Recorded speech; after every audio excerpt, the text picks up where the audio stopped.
Y veamos ahora el estado de necesidad. Estamos en la página 11 del apunte, en la parte del final, ¿cierto? Estamos bien. Veamos qué es el estado de necesidad entonces. A ver, el estado de necesidad no lo trata nuestro código, más bien está tratado en la doctrina y es muy parecido a la fuerza. ¿Por qué? Porque el sujeto se siente amenazado por un hecho de la naturaleza o por un acto del hombre. Y para evitar este daño que teme en la persona o en sus bienes, adopta un comportamiento que puede resultar nocivo o perjudicial para un tercero o para sus propios intereses. ¿Alguien me hacía una consulta o no? ¿No? Estaba yo mal.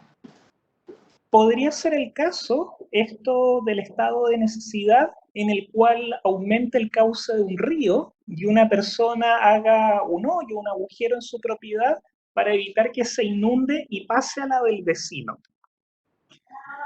Ahora, la regla civil es que si bien quien produce un daño a terceros está obligado a repararlo o a indemnizar por aplicación de las reglas de la responsabilidad extracontractual, si obra por un estado de necesidad, no debiera hacerlo. Eso es en principio, pero es en doctrina, no en nuestro código. ¿Y en qué se diferencia del estado de necesidad de la fuerza? Se diferencia en que el apremio o la coacción deriva siempre del hombre, en la fuerza. En cambio, en el estado de necesidad puede ser de la naturaleza o del ser humano. Y otra diferencia es en que la fuerza del apremio busca una manifestación de voluntad de la víctima, mientras que el estado de necesidad no busca este consentimiento, no busca esta manifestación de la voluntad. Es más bien una conducta ante una presión externa. Lo que ocurre en estos casos es que ante una situación de peligro, es decir, entre dos males, el sujeto optaría por aquel que considera el mal menor. ¿Y dónde está tratado esto del estado de necesidad? La doctrina alemana e italiana consideran que el sujeto que celebra un acto en estado de necesidad queda exento de la responsabilidad por incumplimiento de las obligaciones que asumió para evitar el mal que lo amenazaba. Esta es, y les coloqué otro ejemplo acá, como sería la situación en que una persona que se encuentra en un incendio vocifera que donara su propiedad a quien lo rescate. Así en Italia se reconocen que pueden existir prestaciones inicuas derivadas del estado de necesidad, lo cual puede rescindir el acto por una demanda de la parte que se obligó, sin perjuicio que el juez, si anula el acto, puede otorgar una compensación equitativa a la otra obra prestada. ¿Qué opinan ustedes del estado de necesidad? ¿Debiera estar regulado en nuestro código? ¿Qué piensan ustedes? Que sí debería estar regulado, que de repente hay personas que se aprovechan de las situaciones que viven la otra. Claro, y estas situaciones las vemos a diario. Bueno, en materia de intereses está regulado, como es el caso de la usura, que lo tienen que haber escuchado ustedes, pero pueden haber muchos otros tipos de situaciones que no estén contemplados. Por ejemplo, si alguno de ustedes estuviera en una situación de inminente peligro y quisiera vender un bien mueble a un precio que es irrisorio. Por ejemplo, si ante una determinada enfermedad ustedes se ven obligados a vender, por ejemplo, un laptop o un notebook y lo venden en 10 lucas. Sería ridículo, ¿no? Y eso no está contemplado en nuestra legislación, ni siquiera como lesión. Y les decía acá en el apunte que en Chile el Código Civil no reconoce el estado de necesidad en ninguna disposición, para que lo tengan presente. Por ende, el acto celebrado por el afectado por ella no es anulable ni tampoco exime a la gente de indemnizar los perjuicios que se han ocasionado. Es decir, por más estado de necesidad que haya, siempre se van a tener que indemnizar los perjuicios si es que ustedes ocasionaron un daño o si celebraron un contrato, ese acto no va a ser anulable por mucha necesidad que exista. Profe, tengo una duda sobre esta necesidad. Y por ejemplo, ¿Sofi? no sé, en el caso de la organización de los bomberos, si hay un ¿Ya? incendio muy grande en un hospital en una zona, pero al final por todo el movimiento de tratar de apagarlo, por el agua y todo, al final se logra controlar el incendio, pero muchas cosas se dañan por el agua, por maniobras bruscas, por decirlo así, para tratar de controlar el incendio. ¿Qué pasa en ese caso? ¿La organización de bomberos tiene que responder por esos daños? No. Los bomberos no responden. ¿Por qué? Porque es un llamado de emergencia que ustedes, en los cuales ustedes están facultando a la institución respectiva para, en este caso, apagar el siniestro, sin importar los daños que ello ocurran. Los bomberos tienen una reglamentación especial, salvo que cometan un delito, que eso es otra cosa distinta. Es decir, bomberos no puede robar, obviamente, no puede hurtar las cosas del domicilio, ni tampoco podrías destruirlas intencionalmente, salvo que sean con motivo u ocasión del incendio, porque en ese caso se justifica porque hay un bien superior, cuál es el de salvar las vidas o de evitar que el fuego se propague a otra propiedad. Pero eso no es estado de necesidad propiamente tal, porque ustedes son los que facultan a bomberos para que realicen las intervenciones necesarias. ¿Se entiende más o menos o no? Sí, profe, sí se entiende. Muchas gracias. Perfecto, sí. Cualquier duda me van avisando. ¿Alguna otra consulta? ¿Comentario? Profesor, sí, yo tengo una. Javi. Me escucho, ¿verdad? Sí, claro, Javi. Con mucho respeto quería tocar el caso, pero hace poco ocurrió que en una balacera, creo, unos delincuentes mataron a una niña. Todavía no se encuentran los culpables y los padres prometieron una recompensa a quien le entregaran a los que habían ocasionado la muerte de su hija. Si ellos después no pagaran la recompensa porque no dijeron de cuánto era, ¿eso podría ser estado de... Perdón, ¿cómo era? ¿Estado de necesidad? Sí. Yo creo que no.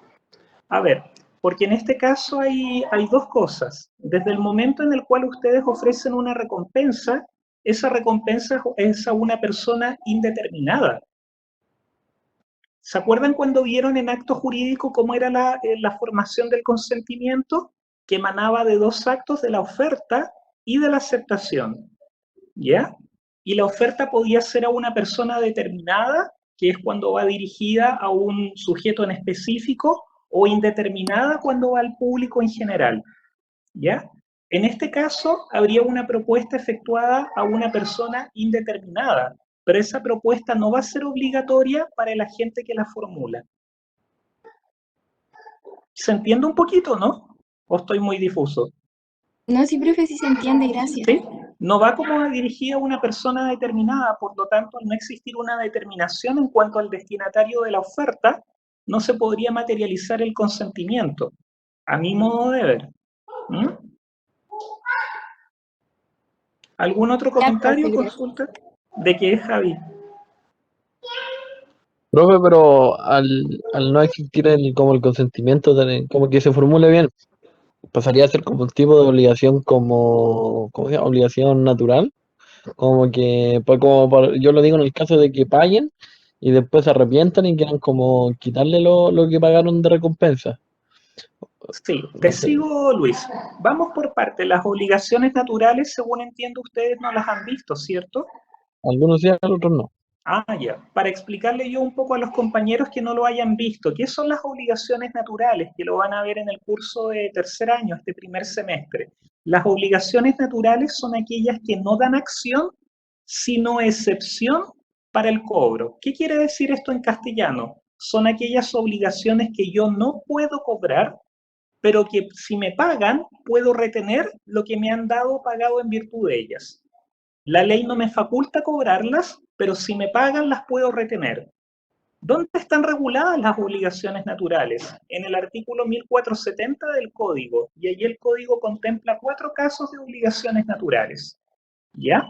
Y ahí habla de las obligaciones civiles que se encuentren prescritas, las que se han contraído por personas que teniendo suficiente juicio y discernimiento no pueden obligarse, como por ejemplo los incapaces relativos, etc. Ahora, Luis, en este caso habría que analizar, como tú indicas, podría ser una obligación natural de las que no estén nominadas en el 1470, pero habría que analizar otro punto a mi juicio. el objeto de la obligación. Porque si el objeto fuese ilícito, vicia el acto jurídico y en ese caso no daría lugar ni acción ni excepción, estaría viciado el consentimiento, ¿ya? Por lo tanto, lo que habría que determinar es si la recompensa por la ejecución de un determinado acto da lugar o no a una obligación natural. Y habría que analizar si esa recompensa es lícita o es ilícita. Por ejemplo, si yo ofrezco una recompensa por matar a alguien, el acto sería ilícito, ¿cierto? Pero si yo ofrezco una recompensa porque alguien me dé información, esa sí sería lícita. Y en ese caso yo creo que podríamos estar frente a una obligación natural, pero habría que analizar el caso más en detalle, Luis. Bueno, profe, gracias. ¿Queda más clarito ahí? ¿Sí? Sí, todo bien. Perfecto. ¿Algún otro comentario, pregunta? ¿No? Sigamos ahora con el dolo. Otro vicio del consentimiento. Vimos el error, vimos la fuerza y ahora veamos el dolo. ¿Qué es el dolo? Doctrinariamente tiene tres acepciones dolo. La primera de ellas, una circunstancia que agrava la responsabilidad del deudor que infringe una obligación. En este caso, el dolo se define como la intención positiva del deudor de causar un perjuicio al otro contratante, dejando de cumplir lo pactado. Y se deben indemnizar todos los perjuicios, tanto los previstos como los imprevistos, a diferencia de la culpa, en la que se deben indemnizar solo los perjuicios directos previstos, que lo van a ver en obligaciones eso después. Por eso no quise ahondar. Otro concepto del dolo es un elemento del delito civil. Es decir, y acá lo define el Código en el artículo 44 como la intención positiva de inferir injuria a la persona o a la propiedad de otro. Y por último, el dolo, el que nos convoca en materia de acto jurídico, es el vicio del consentimiento. ¿Y qué es acá el dolo? Es una maquinación fraudulenta destinada a que una persona preste su consentimiento para celebrar un acto o contrato. ¿Y qué es la definición que vamos a aplicar acá? Tanto en el error como en el dolo existe una falsa representación de la realidad. Esto es muy importante para que puedan ver la diferencia entre el error y el dolo. La diferencia radica en que el error surge de modo espontáneo, mientras que el dolo es provocado por maniobras fraudulentas, fraguadas para inducir el engaño. Es decir, en ambos casos hay un error, pero el error en el dolo yo lo induzco. Yo hago maliciosamente que la persona se equivoque. El error no es espontáneo. Como vimos en la clase anterior, si yo quería comprar una cuchara de plata o de oro, pero eso lo desconocía el vendedor y yo quería una de oro, hay error, pero no hay dolo. En cambio, si el vendedor me dice que la cuchara es de oro, pero no es de oro, sino que de otro metal, en ese caso habría dolo y no error. Y allí sí que habría una maquinación fraudulenta. Recuerden esto siempre porque lo preguntan en el examen de grado, las diferencias entre el error y el dolo, para que ustedes digan, el dolo es un error inducido. ¿Ya? ¿Cómo se clasifica el dolo ahora? Primera clasificación, dolo bueno y dolo malo. El dolo bueno corresponde a los engaños menores, que son habituales en el comercio y que constituyen exageraciones o jactancias sobre el valor de las cosas. Acá les puse el ejemplo del frutero que dice que su fruta es la mejor del mundo, como cuando uno va a La Vega y dice que sus frutillas, sus paltas, sus tomates es lo mejor que hay en el mundo. Y este se define también como un comportamiento lícito realizado con astucia, con malicia o con halagos o con propaganda o incitaciones que se consideran permitidas en la vida de los negocios o en las relaciones sociales para la que cualquier sujeto se entiende preparado. Y les coloqué acá, se llama también picardía lícita, ¿ya? En cambio, el dolo malo, que yo les decía, es el engaño que excede la simple exageración y que refleja la malicia o el fraude para obtener el consentimiento. Veamos ahora otra clasificación, dolo positivo y dolo negativo. El dolo positivo es el engaño que se realiza a través de razonamientos o actos tendientes a representar como verdaderas circunstancias falsas, o a suprimir o alterar las verdaderas mediante una conducta proactiva. En cambio, el dolo negativo consiste en ocultar sagazmente hechos verdaderos mediante el silencio o reticencia que por ley, convención o costumbre debió declarar. Es decir, la abstinencia genera la prestación del consentimiento. Y por último está el dolo determinante, principal o inductivo, y el incidental. El determinante es aquel que induce en forma directa a realizar una declaración que de no haber mediado dolo jamás se hubiese efectuado. En cambio, el incidental no es determinante para la manifestación de voluntad, ya que la víctima igualmente hubiera celebrado el acto, pero lo hubiera hecho en circunstancias menos gravosas o menos onerosas. Veamos qué es lo que nos dice el Código Civil ahora en relación al dolo. Lo reglamenta en dos artículos, el 1458 y el 1459. ¿Y qué nos indica acá? El primer artículo indica que el dolo solo vicia el consentimiento cuando es obra de una de las partes, y además es determinante, en términos tales que de no haber mediado, no se hubiera celebrado el acto o contrato. Ello no significa que el dolo únicamente tiene Profe, cabida en los actos. ¿Sí? ¿qué artículo Isabel, era? 1458. Gracias. Indica que ¿de qué? Indica que el dolo solo vicia el consentimiento cuando es obra de una de las partes. Y además debe ser determinante. Es decir, que de no haber mediado dolo, no se hubiera celebrado el acto contrato. Se necesitan esos dos requisitos copulativos. Ello no significa que el dolo no tenga cabida en los actos unilaterales. También pueden verse afectados por el dolo actos unilaterales, como lo son la aceptación o el repudio de una herencia, la renuncia a los gananciales efectuada por la mujer o los herederos, y el testamento. Obviamente, si el acto es unilateral, basta que el dolo sea determinante, ¿ya? Porque obviamente va a provenir de un tercero, siendo indiferente si se benefició o no del acto. ¿Sí? ¿Alguna duda hasta acá? ¿Estamos claros? ¿Ningún comentario, nada? Estamos claritos entonces. Ya. En el caso que el dolo reúna los requisitos para viciar el consentimiento, se sanciona con la nulidad relativa o rescisión, porque así lo dice el Código en el 1682, inciso final.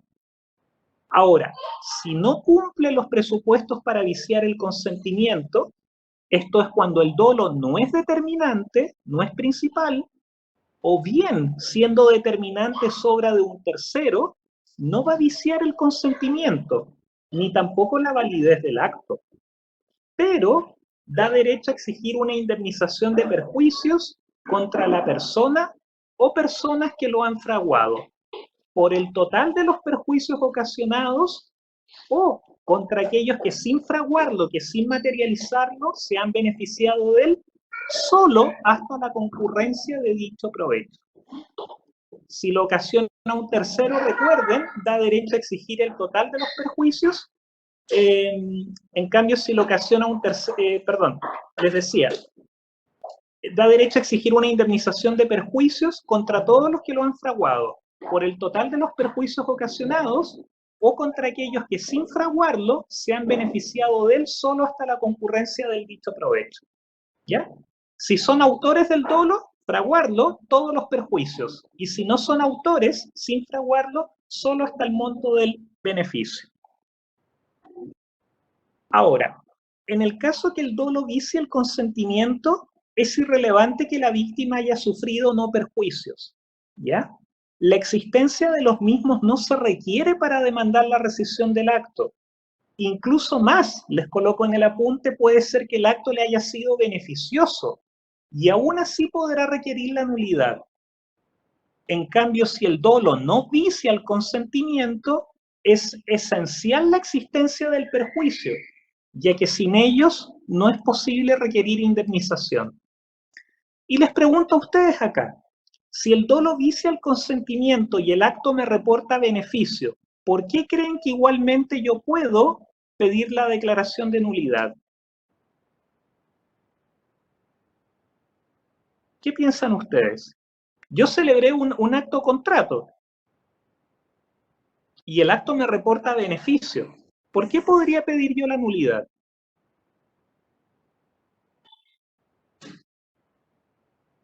Cualquier opinión bienvenida sea. ¿Que no se estaría actuando de buena fe? ¿Cómo? Javi, no te alcancé a escuchar, perdón.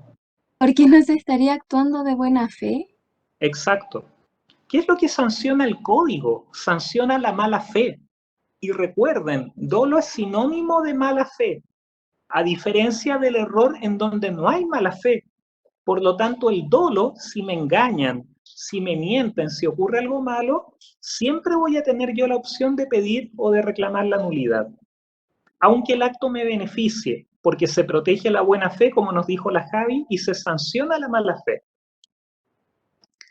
Veamos cómo se prueba el dolo. El artículo 1459 señala que el dolo no se presume, ¿ya? Nunca se presume el dolo porque es sinónimo de presumir mala fe, sino en los casos que indica la ley, y en todos los demás debe probarse. Y aquí les puse algunos ejemplos de cuándo se presume el dolo, en el artículo 968, número 5, en donde se indica que se considera indigno de suceder al causante si se le ha escondido o se ha ocultado el testamento. Lógico. Y por último, la ley también se preocupa de que estas normas que regulan la buena fe en el código no sean quebrantadas. ¿Y qué es lo que nos dice la ley en el 1465? Indica que la condonación del dolo futuro no vale. ¿Qué opinan ustedes de esto? ¿Por qué el código prohíbe la condonación del dolo futuro? ¿Qué opinan? ¿Por qué creen ustedes que se prohíbe de antemano perdonar el dolo futuro?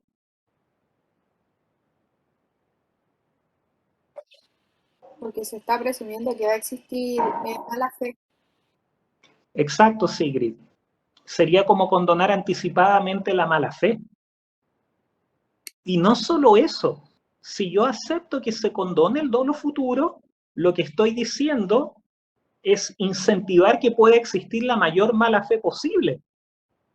¿Se fijan? Si yo con la Sigrid celebramos un contrato y nos comprometemos a perdonar nuestros dolos recíprocos, querría decir que estaríamos diciendo, bueno, toda la mala fe es gratis y si hay más mala fe de parte de uno de los dos, bienvenido sea.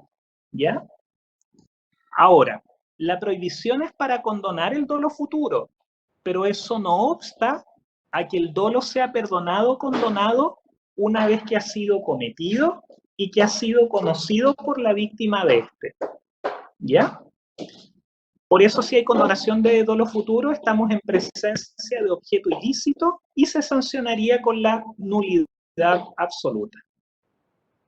¿Ya? Todos los vicios del consentimiento, esto es muy importante, el error, la fuerza y el dolo, se sancionan con la nulidad relativa y el plazo para impetrar la acción es de 4 años contados desde la celebración del acto contrato, salvo en el caso de la fuerza, cuyo plazo se computa desde que la misma ha cesado. Y salvo el error esencial u obstáculo, que se acuerdan que les decía que no estaban de acuerdo la doctrina en si la sanción era la nulidad relativa, la nulidad absoluta o la inexistencia, que se había optado por la nulidad absoluta. ¿Ya? ¿Estamos claros hasta acá con el dolo? ¿Algún comentario? ¿Nada? ¿Se entiende, profe? Perfecto, muchas gracias. Sigamos con la lesión ahora. ¿Qué es la lesión?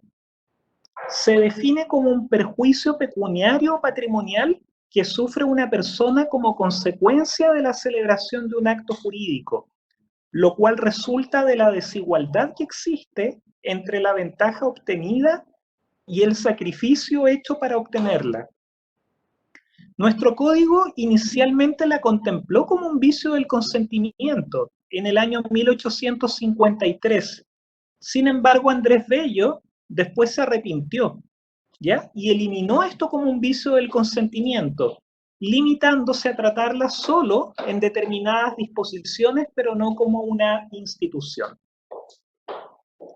En doctrina, el campo de aplicación de la lesión se restringe a los contratos onerosos conmutativos, que lo vamos a ver más adelante, y son aquellos que tienen por objeto la utilidad de ambos contratantes, obligándose las partes a dar o hacer una cosa que se mira como equivalente a lo que la otra debe dar o hacer. Por ende, no tiene cabida en los contratos a título gratuito ni aleatorios, que son los que tienen una contingencia de ganancia o pérdida, de lo cual dependerá en definitiva la prestación de las partes. Puede ser que esto no se entienda muy bien, pero se los voy a explicar ahora más en castellano.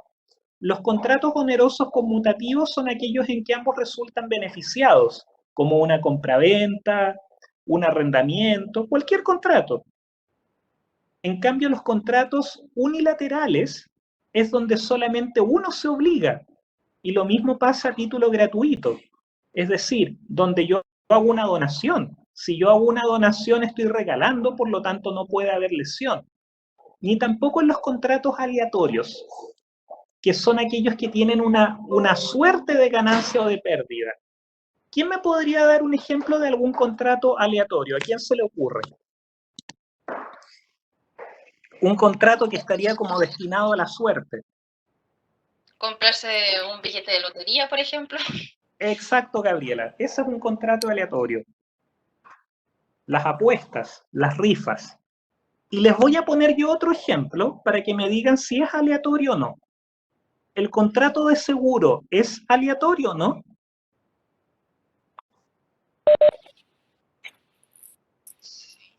Se discute. ¿Quién quiera? ¿Ibas a decir algo? Sí.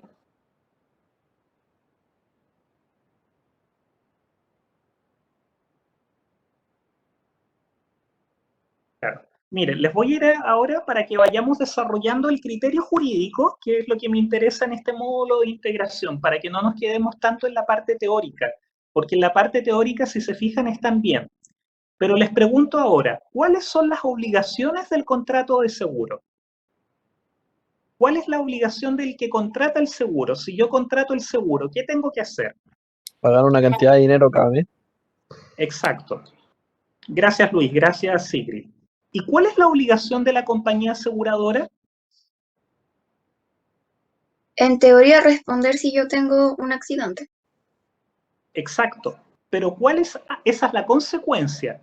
Pero ¿cuál es la obligación de la compañía aseguradora? Como muy bien nos dijo la Sofi, nos comentaban todos. Es pagar, pero esa obligación es eventual. Pero ¿cuál es la obligación que siempre debe asumir la compañía?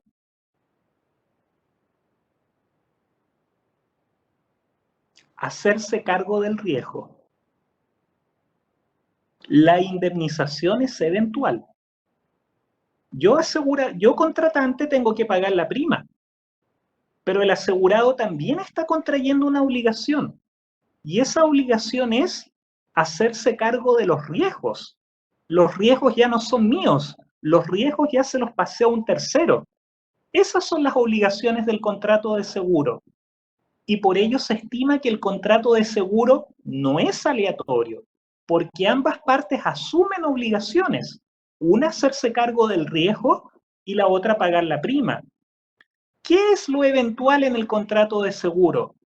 Pagar la indemnización, y ello va a ocurrir solo si ocurre el siniestro. Por lo tanto, es una obligación condicional. ¿Me siguen? ¿Sí? ¿Se entiende o no? Sí, sí se entiende. ¿Sí? Perfecto. Si no, me van contando, ¿ya? Veamos ahora qué criterios hay para determinar la naturaleza jurídica de la lesión. Hay distintos tipos de criterios. El primero es el objetivo. ¿Y qué nos dice el criterio objetivo? Que siempre hay lesión si se supera el límite o quantum que la ley fija como monto máximo de las prestaciones que deben ser toleradas. De modo que es ilícito lo que exceda dicho límite. Se denomina objetiva porque no guarda relación con el consentimiento de las partes. Es decir, la ley establece cuál es el límite. Distinto es si hubo vicio del consentimiento por error, fuerza o dolo, porque se puede invalidar por esta vía. Por ejemplo, si se llegara a fijar en Chile que 1 kilo de pan no puede costar más de 1.000 pesos y alguien paga más de 1.000 pesos, paga 1.100, allí habría lesión porque se estaría quebrantando el criterio objetivo, ¿cierto? Ese sería un criterio netamente objetivo. Después está el subjetivo, en el cual se dice que la lesión es un vicio del consentimiento y existen estas posturas. Primera postura, se considera un vicio del consentimiento propio y específico, distinto del error, la fuerza y el dolo, y que solo por ello se explicaría que alguien celebre un acto contrato en condiciones de desigualdad.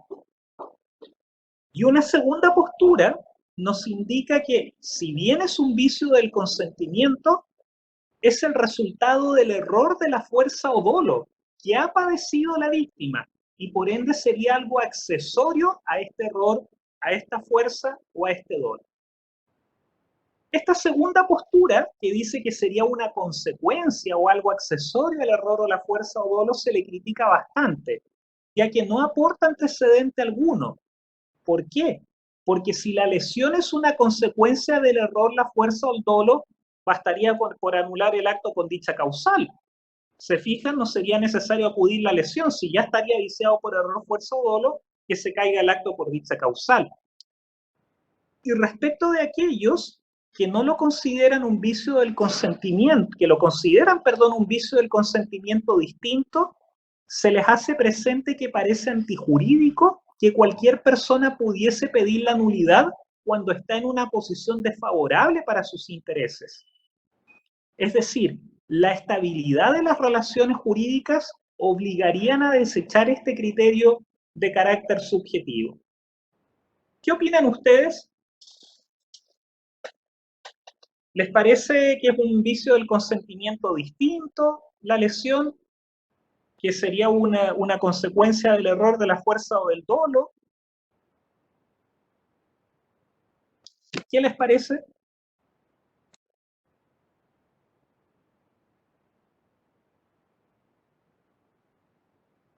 No, está muy fome esta parte, parece, ¿eh? Veamos el tercer criterio entonces. Y finalmente hay un criterio mixto. ¿Qué nos dice el criterio mixto? Que es una fusión de los anteriores. Es decir, exige que el acto supere el margen permitido por la ley, pero además que exista necesidad, ligereza o inexperiencia de la víctima que la coloque en una situación desmedrada frente a un inescrupuloso. Esto en doctrina. Veamos qué nos dice el código ahora en materia de lesión, que lo tenemos que haber visto en acto jurídico. Como ya les señalaba, el código no la regula la lesión como un vicio del consentimiento, sino solo en determinadas disposiciones, de modo que se menciona en algunos contratos onerosos conmutativos, en actos que no son contratos, y lo hace con un criterio objetivo. O sea, únicamente importa que se quebrante el margen establecido en la ley. Cuando se quebranta el margen establecido en la ley, va a existir lesión, no en otro caso. Veamos ahora los casos de lesión que regula el código. El más conocido, la lesión en la compraventa de bienes raíces, que está en el artículo 1888. ¿Qué nos dice esta norma? El contrato de compraventa puede rescindirse por lesión enorme. Y el 1891 nos dice, no habrá lugar a ella, a la lesión en la venta de bienes muebles, ni en las que se hagan por Ministerio de la Justicia. Por lo tanto, en la compraventa la lesión queda restringida a los bienes raíces. Y el 1889 nos dice, el vendedor sufre lesión enorme cuando el precio que recibe es inferior a la mitad del justo precio de la cosa que vende. Y el comprador sufre lesión enorme cuando el justo precio de la cosa que compra es inferior a la mitad del precio que paga por ella. Se entiende poco hasta acá, pero con un ejemplo lo vamos a ver mejor. ¿Y cuáles son los efectos de este tipo de lesión? El comprador contra quien se produce la rescisión podrá a su arbitrio consentir en ella o completar el justo precio con deducción de la décima parte. Y el vendedor en el mismo caso podrá a su arbitrio consistir en la rescisión o en la nulidad o restituir el exceso del precio recibido sobre el justo precio aumentado en una décima parte. Y no se deben los intereses o frutos, sino desde la fecha de la demanda, ni podrá pedirse cosa alguna en razón de las expensas que haya ocasionado el contrato. Vamos con un ejemplo porque de la redacción del código se entiende poquito. Supongamos que el vendedor, y va a sufrir lesión, si vende en 100 millones un inmueble que tenía un justo precio de 300. Ahí hay lesión, claramente, se supera el margen legal, ¿cierto? Porque la ley dice que el precio, el tope, es la mitad, 150. Por lo tanto, el vendedor sufre esta lesión si vende en 100 millones algo que cuesta 300. El juez declara la rescisión, es decir, la nulidad, y el comprador puede eximirse de entregar el inmueble como efecto de la nulidad si completa el justo precio con deducción de la décima parte. O sea, si paga el vendedor la diferencia entre 270 millones, que es el justo precio, deducida la décima parte, y los 100 millones. ¿Por qué? Porque esos 100 millones ya los pagó. En consecuencia, tendría que pagar 270 millones. ¿Se entiende o no? Me avisan porque yo sé que es un poquito difícil de entender. ¿Sí? Profesor, ¿podría explicarlo de nuevo, por favor? Sí, claro. Vamos viendo el ejemplo. Estamos viendo el caso de que un vendedor tiene una casa, ¿cierto? Y la está vendiendo, y esa casa cuesta 300 millones de pesos. ¿Cuál sería el monto mínimo al que la pudiera vender? Para que me lo digan ustedes. De acuerdo a las normas. La mitad. ¿Cuánto sería el precio mínimo? Para que no haya lesión. 150. 150. ¿Me siguen? Perfecto, Sofi. Pero la vendió en 100, ¿cierto? Entonces, aquí se dicta sentencia de nulidad por rescisión en contra del comprador. Y el mismo comprador contra quien se dicta la sentencia puede decir, ya, acepto la nulidad y devuelvo la casa y devuélvanme los 100 millones. Pero la ley le entrega la posibilidad al comprador de quedarse igualmente con la casa. ¿Pero qué le exige la norma? Que complete el justo precio, deduciéndole el 10%. ¿Y cuál es el justo precio? 300, ¿cierto? Y le deducimos el 10%, que son 30. Nos quedan 270 millones, ¿cierto? Pero el vendedor ya pagó 100 millones. Por lo tanto, ¿cuánto le falta para completar los 270 si ya pagó 100? 170, Cami. Ahí lo anotó Cami. ¿Queda más clarito ahí? Me van avisando. Si no, yo explico 10 veces. No tengo ningún problema. Perfecto. Ahí Sí, me dice, profe. si alguien... Perfecto, perfecto. Si no, me interrumpen, porfa, porque me interesa que quede claro. Lo más importante... Ahora, veamos que la otra cara de la moneda, que el comprador sufriera la lesión enorme. ¿Cuándo se va a dar esto? El caso al revés. Por ejemplo, si adquieren 300 millones, lo que tiene un justo precio de 150. ¿Ya? Si algo vale 100, el precio máximo al cual pudiera venderla serían 150, pero aquí se excedió el vendedor y vendió en 300 lo que cuesta 100.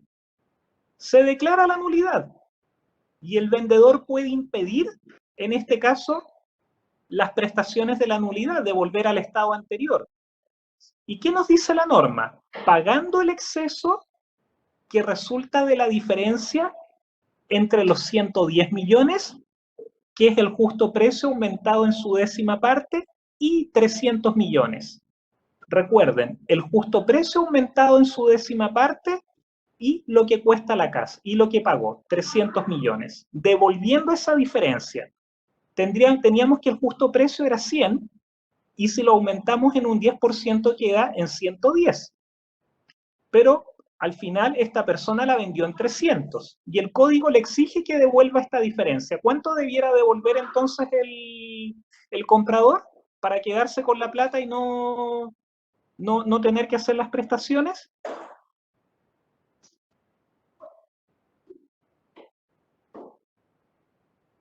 ¿Nadie? Profe, yo no entendí. Exacto. ¿Quién me hablaba, perdón? Yo no entendí esta vez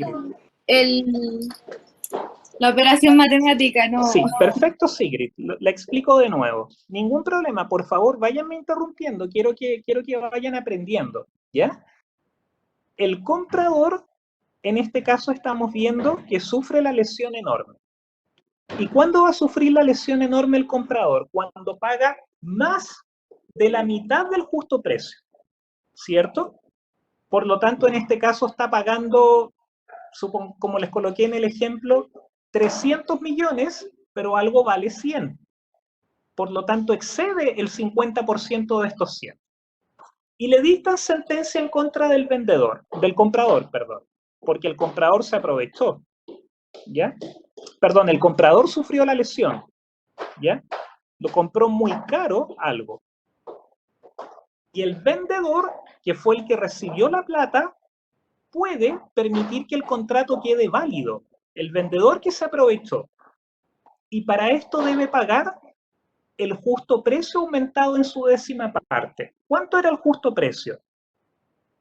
En este ejemplo que vimos. 100, ¿cierto? 100. ¿Y cuánto sería el justo precio aumentado en la décima parte? En el 10%. Sí. ¿Perdón? Eso es lo que no entiendo. Claro. Eso del 10%, décima parte. Sí, yo te lo explico, Sigrid, no hay problema.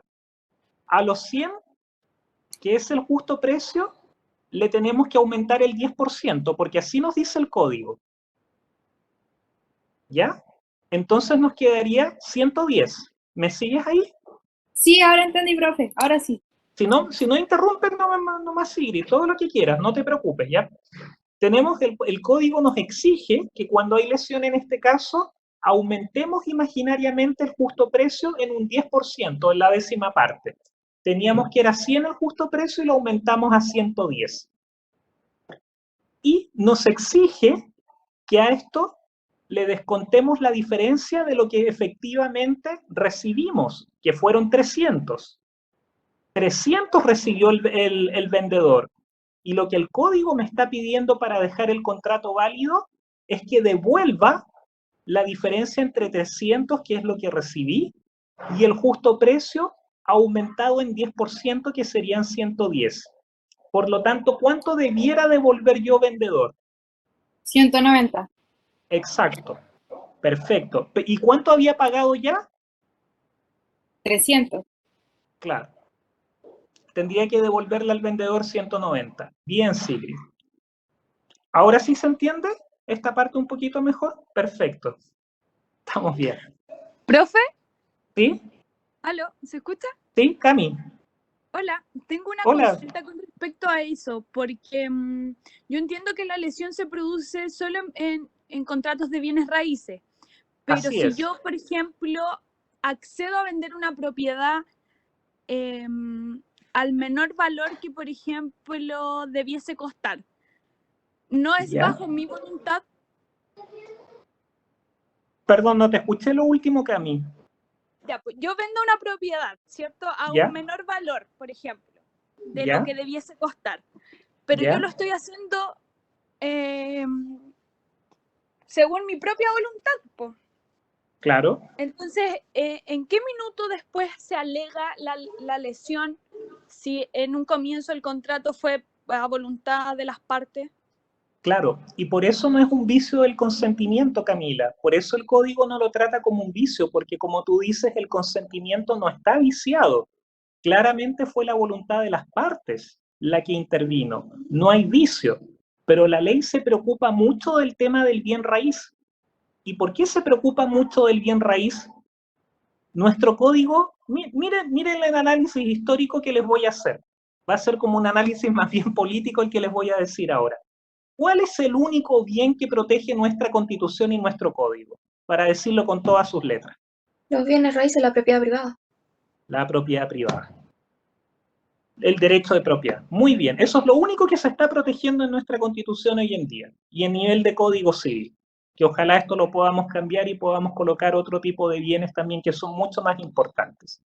Y antiguamente, cuando se dicta el código, ¿cuáles eran los bienes que marcaban a las personas? ¿Cuáles eran los bienes que generaban riqueza? ¿Qué tipo de bienes? Las propiedades de los terratenientes. Las propiedades y los terratenientes.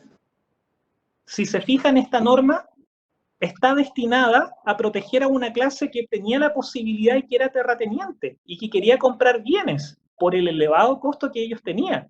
Es una norma más bien de origen político. Hoy en día, estas normas están un poco en desuso, porque hoy en día, ¿cuáles son los bienes que adquieren valor? Los grandes millonarios, las grandes fortunas del mundo, ¿qué tienen hoy día? ¿Qué es lo que marca hoy día la riqueza? ¿Las propiedades, dirían ustedes, o no? ¿Qué cosa, Sigrid? Eres la única que me acompaña, así que gracias, Sigrid, por estar con la cámara.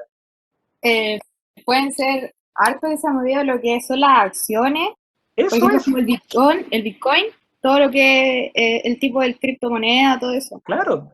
Las grandes fortunas hoy día a nivel de la humanidad no son de personas terratenientes o de bienes raíces. Hoy día es tecnología, son acciones, son bienes que están en movimiento.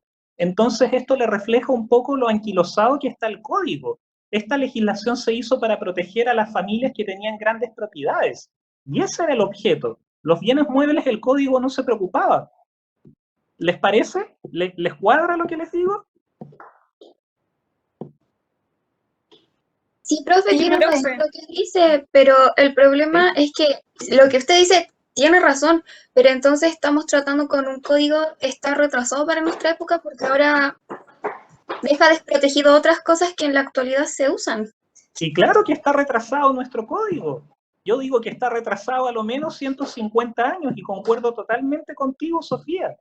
Basta con ver la situación de la mujer en el código, que todavía exista un régimen como el de sociedad conyugal, en donde el hombre administre los bienes suyos, los bienes sociales y los de la mujer. Es insostenible. ¿Se fijan? Los animales son cosas para el código. Los animales Profe, son qué cosas, como maravilla dice escucharlo decir eso. la Sigrid. El código tampoco regula la convivencia. Tuvimos que Yo crear algo para como el primero acuerdo de de unión civil. civil, profe, le dije eso a una profesora de la U y casi me comió. ¿Quién te dijo? Yo le dije eso, que el código estaba súper desactualizado a una profe que hacía civil 1 y casi me comió ¿Ya? la señora. Y entre nosotros, ¿a qué profe fue? Carolina Riveras. Ya sí la ubico.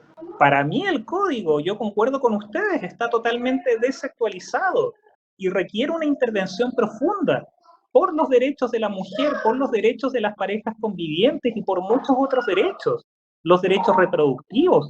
Piensen ustedes que la distinción entre hijos ilegítimos, ante el código llamaba hijos ilegítimos a los que nacían fuera del matrimonio. Y estos hijos tenían distintos derechos y esto se eliminó hace 20 años. Yo estudié con la legislación nueva, afortunadamente, pero casi me toca estudiar con la legislación antigua, donde incluso se hablaba, el código hablaba de los hijos adulterinos, de los hijos incestuosos y de los hijos de dañado ayuntamiento. ¿Habían escuchado eso alguna vez o no? Ya, ahora lo escucharon, lo pueden buscar. Por suerte no.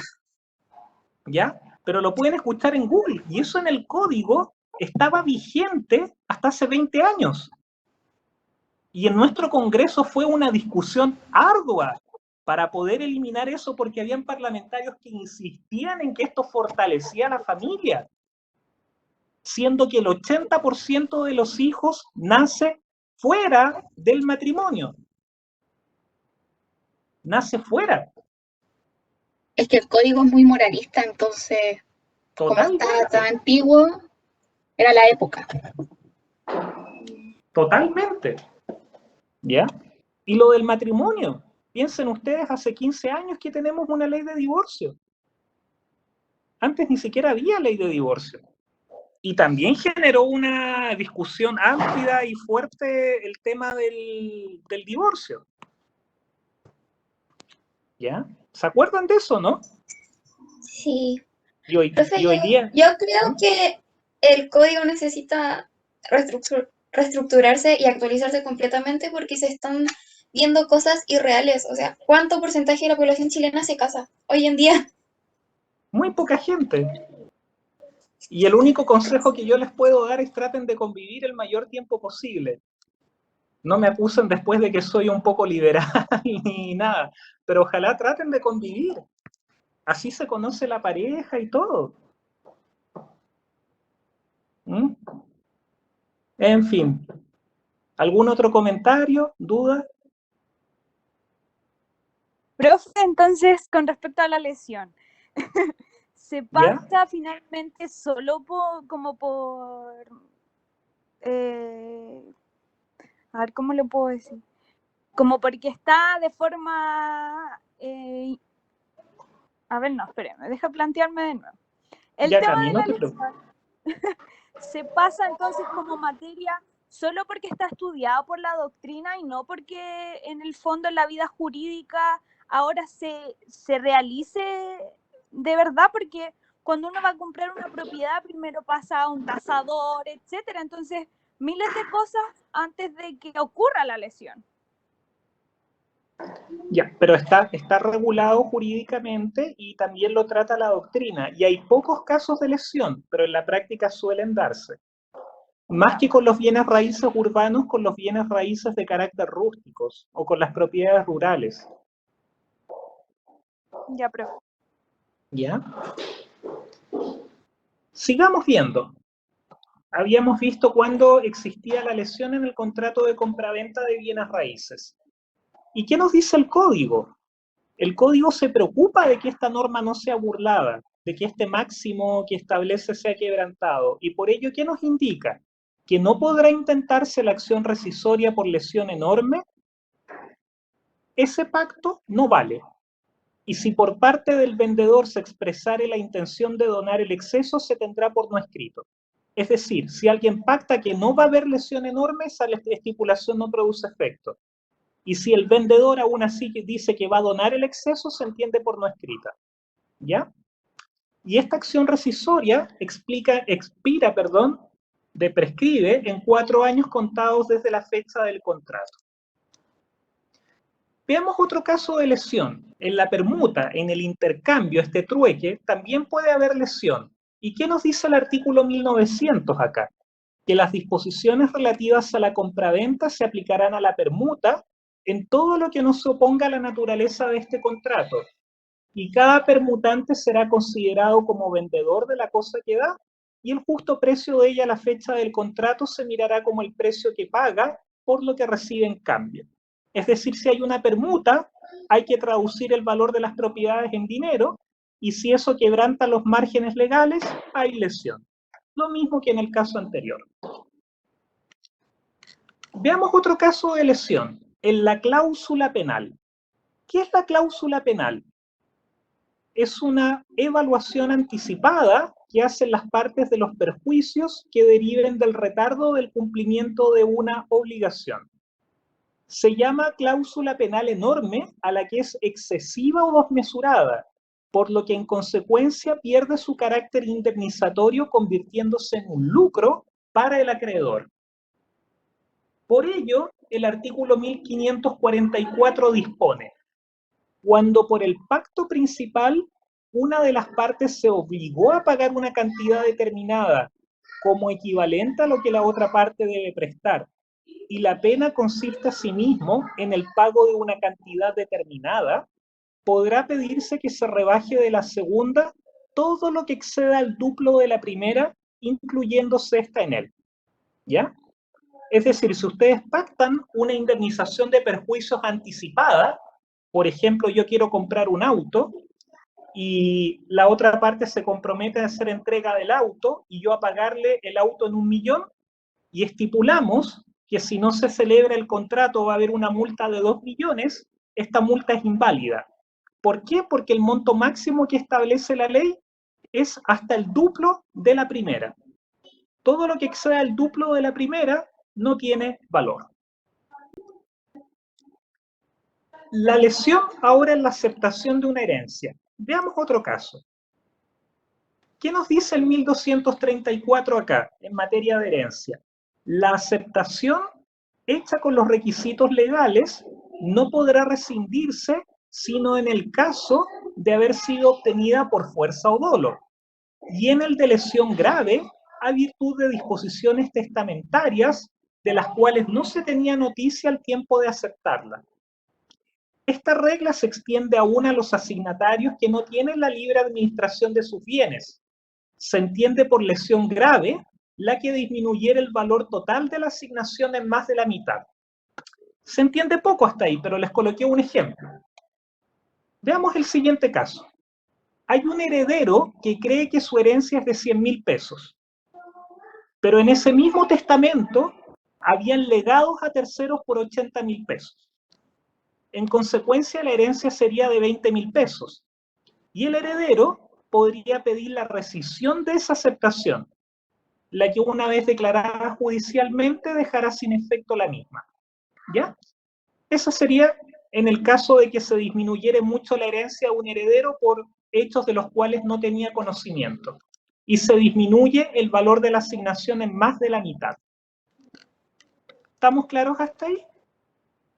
¿Sí? Sigamos, Profe, ya nos queda... ¿Sí? Isabel. yo tenía una duda respecto a eso que dijo. Uno puede testar solo sobre la cuarta de mejora, ¿cierto? No sobre todo su patrimonio, ¿o sí? Vamos por parte. Esto ya es materia de derecho sucesorio, que es de 5º año. La herencia de una persona se divide en 4 partes. La primera de ellas se llama la mitad legitimaria, y que va siempre en beneficio de los legitimarios. ¿Quiénes son los legitimarios? El cónyuge, los hijos, y si no hay cónyuges ni hijos, los ascendientes. Esa es la primera mitad. La otra mitad se divide en 2 partes, en 2 cuartas. La primera cuarta se denomina cuarta de mejora, en la cual el causante acá sí puede testar, y puede testar para quien se le antoje, con la diferencia de que puede ser su cónyuge, sus hijos o sus ascendientes, sin importar si son los más próximos. La primera mitad legitimaria protege siempre a los hijos y al cónyuge. Aunque tenga nietos, el causante a los nietos no les va a corresponder nada de esa mitad legitimaria. Pero con la cuarta de mejora, yo puedo disponer de mis bienes para cualquier persona, un nieto, un bisnieto o un abuelo, cosa que no puedo hacer con la primera mitad legitimaria. Y la cuarta de libre disposición, yo puedo disponer para quien se me antoja. Si le quiero dejar mis bienes a Félix el gato, puedo hacerlo.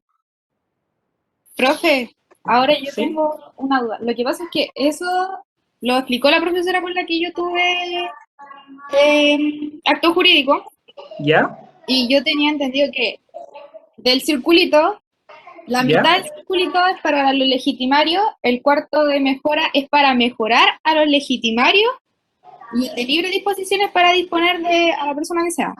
No. Ahí hay un error, Sigrid. La primera mitad legitimaria protege solo a los legitimarios. Y los legitimarios son los parientes más próximos. ¿Quiénes son? La cónyuge o el cónyuge si hay, y los hijos. Ahora, si la persona también tiene papá y tiene mamá, ellos no son legitimarios, porque no les va a corresponder sobre la herencia, ¿cierto? Por lo tanto, quedarían fuera de esta mitad legitimaria. Sobre la otra mitad del circulito, la segunda mitad, un cuarto se denomina cuarta de mejora. Y esa cuarta de mejora protege a cualquier pariente. El cónyuge, un ascendiente, un descendiente o un nieto. Yo con cargo a la cuarta de mejora le puedo dejar algo a mi nieto, pero yo no podría hacerlo con cargo a la mitad legitimaria si yo tengo hijos. Si yo tuviese hijos, estoy obligado a dejarle mis bienes a mis hijos, ¿cierto? Pero si tengo un nieto, le puedo dejar algo conforme a la cuarta de mejora. La cuarta de mejora en el fondo, Sigrid, protege a cualquier pariente. A cualquiera. Cónyuge, ascendiente o descendiente, aunque no sea legitimario. Esa es la cuarta de mejora. Y por eso les doy el ejemplo al nieto. Y la cuarta de libre disposición a cualquier persona. ¿Se entiende mejor ahí? Y el otro cuarto, profe, porque ahí tenemos exactamente, pues. Perdón, Isabel, no te alcancé a escuchar bien. El otro cuarto, porque ahí tenemos solo 3/4. Sí. El último cuarto se denomina la cuarta de libre disposición. Y esa yo se la puedo dejar a cualquier persona, sea o no sea pariente.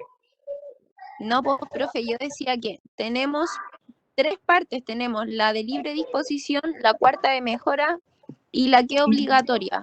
Dice La que entre una mitad para los legitimarios, Claro. un pedacito y el otro pedacito, un cuarto. Sí, la mitad obligatoria es una mitad. Sí, el círculo se divide en 4 partes. Perdón, 4 partes. Una mitad enterita del círculo es la mitad legitimaria. Y la otra mitad la dividimos en 2. Ahí tenemos la cuarta de mejora y tenemos la cuarta de libre disposición. Claro, el círculo queda dividido en 3. Pero en el fondo la primera mitad equivale al doble. Por eso les decía yo que es una mitad entera y equivale a 4 partes. ¿Ahí sí se entiende mejor que a mí? Profe, y en la ¿Sí? cuarta de mejora, ¿se puede testar solamente a parientes o puedo meter a otra persona? No, solo a parientes. Ya, Que gracias. sean cónyuges, ascendientes o descendientes. Gracias. ¿De qué? Sigamos viendo ahora. Perdón, ¿quién me hablaba? Luis. Yo tenía una duda. Cuando, por ejemplo, digamos que una persona quiere testar y protesta la totalidad a otra parte y no se guía por el artículo del Código Civil que habla sobre cómo desheredar. Por lo tanto, intenta acumular toda la herencia en una sola persona. Eso el notario, el abogado debería como decirle que se lo van a rechazar o solamente se sabe eso cuando ya muere la persona y se abre el testamento. No, solo se sabe cuando se abre el testamento y en ese caso está la llamada acción de reforma de testamento, ¿Ya? que tiene por objeto modificar las disposiciones que se han hecho quebrantado las normas legales. Y ahí como el abogado, el que haya nombrado el difunto, se queda a cargo o lo designa como la familia. Perdón, no te alcancé a escuchar, Luis.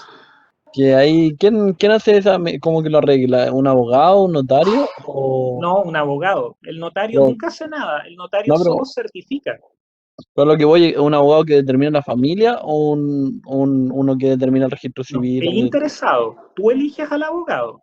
Ah, Si ya. yo, por ejemplo, si muere un papá y tiene 2 hijos y le deja todos los bienes a un hijo, el hijo perjudicado va a buscar un abogado y entabla la acción. Ah, ya. Ok.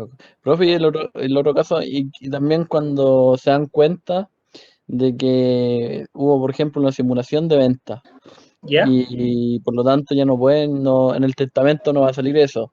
¿Hay alguna forma de arreglarlo o ya es probable que no se pueda hacer nada? Así que simularon una venta, pero no tienen cómo comprobarlo. Está la acción de simulación, se puede hacer, Luis. Ah, ¿Ya? Pero eso es otra acción, es acción de simulación que pasa a los herederos. ya. ¿Ya? ¿Sí?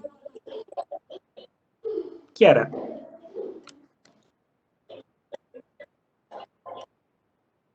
Claro.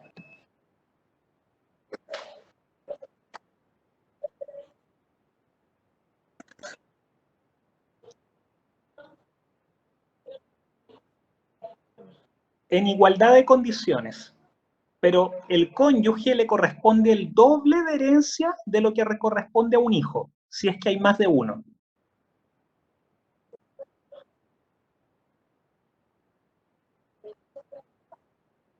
¿Ya?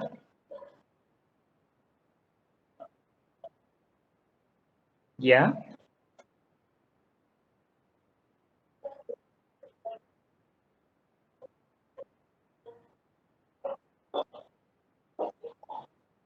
Hereda igual que el cónyuge, siempre y cuando sea hijo del que falleció, hijo del causante.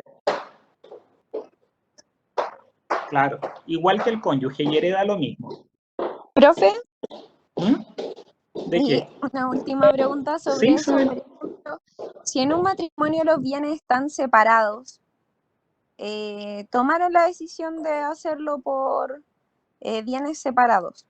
¿Ya? Aún así, cuando uno de los cónyuges se muere, queda como la mitad, por decirlo así, para el cónyuge, ¿o no?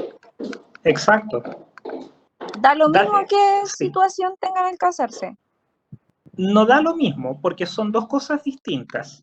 Si están casados en sociedad conyugal, hay que liquidar la sociedad conyugal primero. Y si están casados, les voy a poner un ejemplo.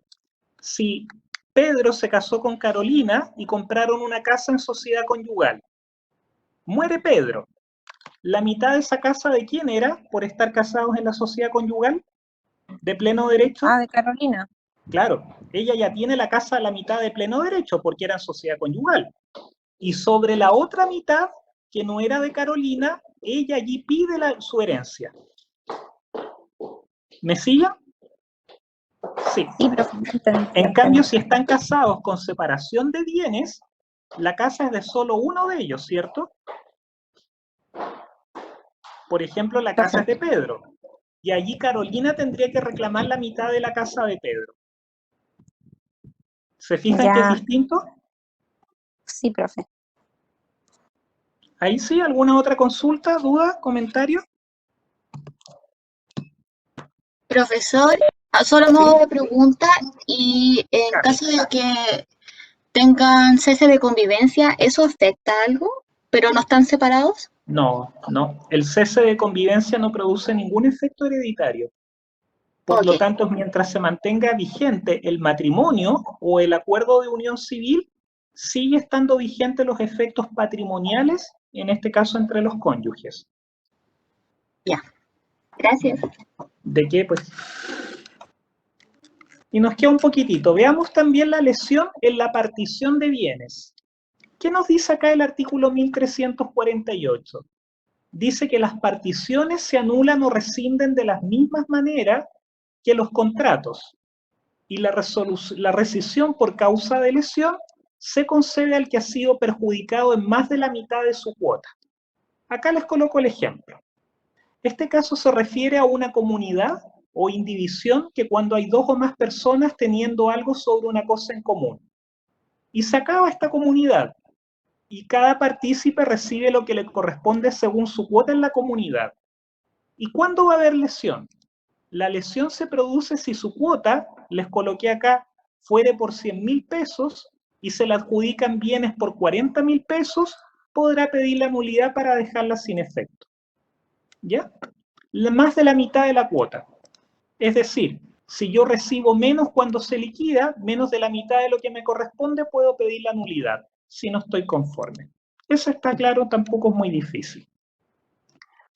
Otro caso de lesión, el mutuo con intereses excesivos. ¿Qué es el mutuo? Les coloqué acá. El mutuo es un préstamo de consumo, cuando una parte le entrega a otra una cantidad de dinero o de bienes fungibles para restituir otros tantos del mismo género y calidad. Si se cobran intereses en este mutuo, la ley determina cuál es el máximo posible, y este máximo se denomina máximo convencional. ¿Y qué nos dice el artículo 2206? Nos señala que el interés convencional es el pactado por las partes, y este no tiene más límites que los señalados por ley especial, salvo que, no habiendo limitación especial, exceda en una mitad al que se probare haber sido el interés corriente al tiempo de la convención, en cuyo caso será reducido por el juez al interés corriente. Me explico. Si el interés de corriente fuese de un 10%, ¿Cuál es el máximo que se podría cobrar? Aumentar la mitad de esto, ¿cuánto sería? 15. Y la tasa... ¿Ah? 15. Exacto. Por lo tanto, si yo cobrara más de eso, me lo reducen a la mitad. Recuerden que se aplica sobre el interés, no sobre el capital. El interés no puede ser más de la mitad del interés corriente. Después tenemos la lesión en la anticresis. ¿Qué es la anticresis? Es un contrato que está definido en el artículo 2435, en virtud del cual se le entrega al acreedor un bien raíz para que se pague con los frutos. Y el artículo 2443 dispone que las partes podrán estipular que los frutos se compensen con los intereses en su totalidad o hasta la concurrencia de los valores.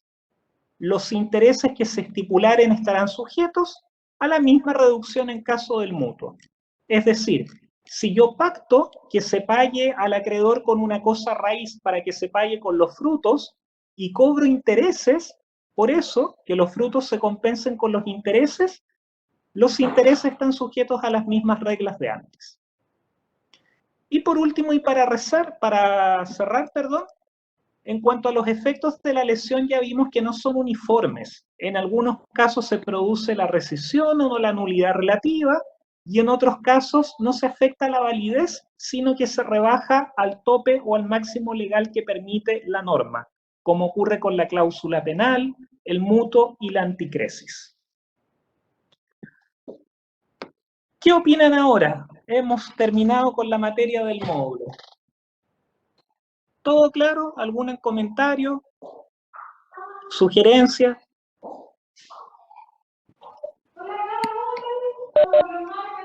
Profesor, ¿Sí? Perdón, no alcancé a escuchar.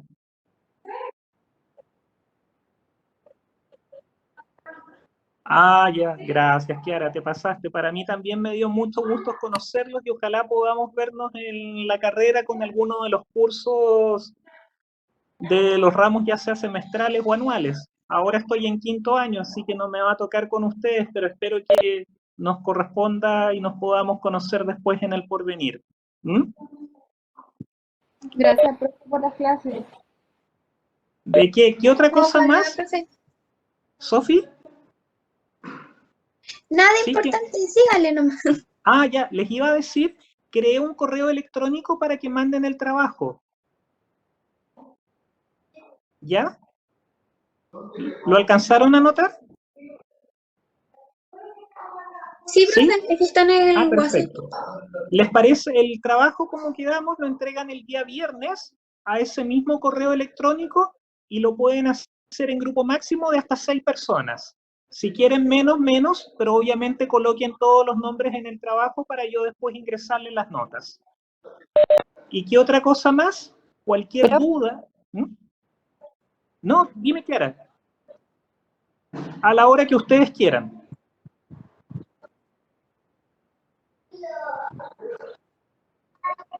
Exactamente. Ningún problema. ¿Ya? Profe, ¿Sí? a mí me surgió la última duda respecto de eso. Quería saber si es posible llegar a saber cuando una persona ya tiene testado, por ejemplo, no sé, mi abuelita, por ejemplo, testó, y mi ¿Ya? mamá o mi papá quieren saber si ya tiene un testamento hecho. ¿Se puede ¿Ya? saber eso o no? ¿Hay No, forma de porque saber? el testamento es una de las características del testamento que no lo hemos visto por ahora, es que puede ser abierto o cerrado. Abierto es cuando el testador decide dar a conocer sus disposiciones, y cerrado cuando decide mantenerlas en reserva. No, si no Es, estoy preguntando lo que dice, si no estoy ¿ah? preguntando si se puede saber si es que ya tiene hecho alguno. No importa que no se sepa lo que Ya. dice. ¿Hay Si ha forma hecho o de...? no testamento. Sí, ¿hay forma de saber eso? Sí. Eso no es posible saberlo porque ese testamento va a estar solamente en la notaría. Y la copia la puede tener el mismo testador. Y para eso habría que saber la notaría, o tampoco sirve Eso. de nada saber la notaría. O sea, puedes ir a averiguar y ahí el notario tal vez te pueda decir qué pasa con el testamento. Sería la única forma de averiguarlo. Ya, gracias, profe. ¿De qué, Isabel? Profe, yo tengo una duda respecto al caso. Valeria, sí, dime. Quería saber si se pueden inventar hechos o antecedentes como para poder fundamentar de mejor manera la solución que uno le dé. Inventar no, interpretar sí. Y si pusiéramos soluciones hipotéticas, por ejemplo, decir, en el caso de que, no sé, el señor Mucha Plata haya sufrido tal perjuicio, se puede demandar tal cosa de Claro. manera hipotética, pero que no esté como, y pasó esto. Sí, claro. Sí, claro. Pero recuerden, para el caso desarrollen una hipótesis. No pueden justificar, por ejemplo, en una misma postura que hay error y que hay dolo. ¿Y por qué les digo que esto no se puede? Porque el error es incompatible con el dolo. El dolo es malicia, el error es equivocación. Por lo tanto, si ustedes justifican el dolo, no pueden decir que hubo también equivocación. Si dicen que hay fuerza, no pueden decir que hay error o dolo. Tienen que justificar con una postura. Lo importante, como ustedes como abogados, es que cuando presenten una demanda, cuando expongan un caso, lo hagan utilizando un fundamento. Porque si emplean muchos, estos fundamentos después son incompatibles. ¿Se fijan que el error es incompatible con el dolo? Entonces ustedes me dicen si en el caso o hay error o hay dolo. Pero no me pueden decir que hay error y que hay dolo a la vez. Porque los efectos del error y el dolo son totalmente diversos y son dos cosas distintas. Tendrían que probar en el dolo la mala fe, el engaño, cosa que es muy difícil. En cambio, en el error es más simple y los efectos son distintos. ¿Alguna otra duda? ¿Comentario? Estoy caminando porque se me va la señal del internet, así que por eso estoy así. No, profe, quedó todo claro. ¿Ya? Profesor, Y, si queda ¿sí? alguna duda, ¿uno le puede hablar a su WhatsApp? Por supuesto que sí, y no solamente me pueden hablar al WhatsApp, si quieren llamarme por teléfono, llámenme. Les pido que no me llamen a las 3 de la mañana porque a esa hora sí que estoy ya medio dormido, pero me pueden llamar a la hora que quieren. Y si no les contesto, yo les devuelvo después el llamado. Llámenme cuando quieran, de verdad, no me molesta en lo más mínimo. Me pueden escribir al WhatsApp, llamarme por teléfono, y siempre les voy a contestar cualquier duda que tengan, ya sea de este curso o de los cursos que tengan más adelante. Cuenten conmigo por cualquier ayuda que requieran. ¿Ya? Profe, ¿no nos quiere enseñar todos los ramos del año pasado? Gracias. Muchas gracias por sus palabras, de verdad. Y profe, Muchas gracias, por ser tan amable. Emocionan harto. Y créanme que todos si pudieran. Estén ahí con la Sole para que les digan si les puedo hacer más clases. De mi parte, ningún problema. Y si necesitan apuntes o algo, yo a todos los cursos que dicto les hago apuntes o les hago PowerPoint. Si alguna vez necesitan apoyarse con más materia o necesitan algún material o algún texto o algún fallo que los apoye, pídanmelo. Yo se los mando a sus correos. De verdad, lo que necesiten pueden contar conmigo. Profe, de casualidad, y hablando de eso, ¿no tiene algún apunte del ramo de obligaciones? Siento que fue como el más complicado que tuve el año pasado y como que no lo logré entender así a cabalidad. Yo hice un PowerPoint de obligaciones con todas las materias, Camila. Si quieres me escribes por interno y yo te lo mando. ¿Mm? Ya, profe, muchas gracias. A ver, yo tengo apuntes de acto jurídico, tengo uno completo, tengo uno de derecho sucesorio que es de 5º año, tengo otro apunte que es derecho de daños y tengo PowerPoint de derechos de las obligaciones y de derechos reales. Y para los que les guste familia, en familia escribí un libro, ¿ya? No les digo que lo compren porque es bastante caro. Pero si quieren y a alguno les interesa el derecho de familia, yo les regalo el libro. ¿Ya? Nos podemos juntar un día, no tengo problema, en una estación del metro, yo les llevo y les regalo el libro, ¿ya? Profe, ¿me puede mandar el apunte de sucesorio? Le voy a cobrar la palabra con el libro, profe. Bueno, cuando quieran, me escriben en el WhatsApp y listo, yo me junto con ustedes y el libro se los mando. El libro se los tengo que entregar, ¿por qué? porque el libro está protegido por derechos de autor. Entonces la editorial, si me pilla mandando los apuntes o el libro por formato digital, me mata después y no me publican nunca más porque pierde todas las comisiones.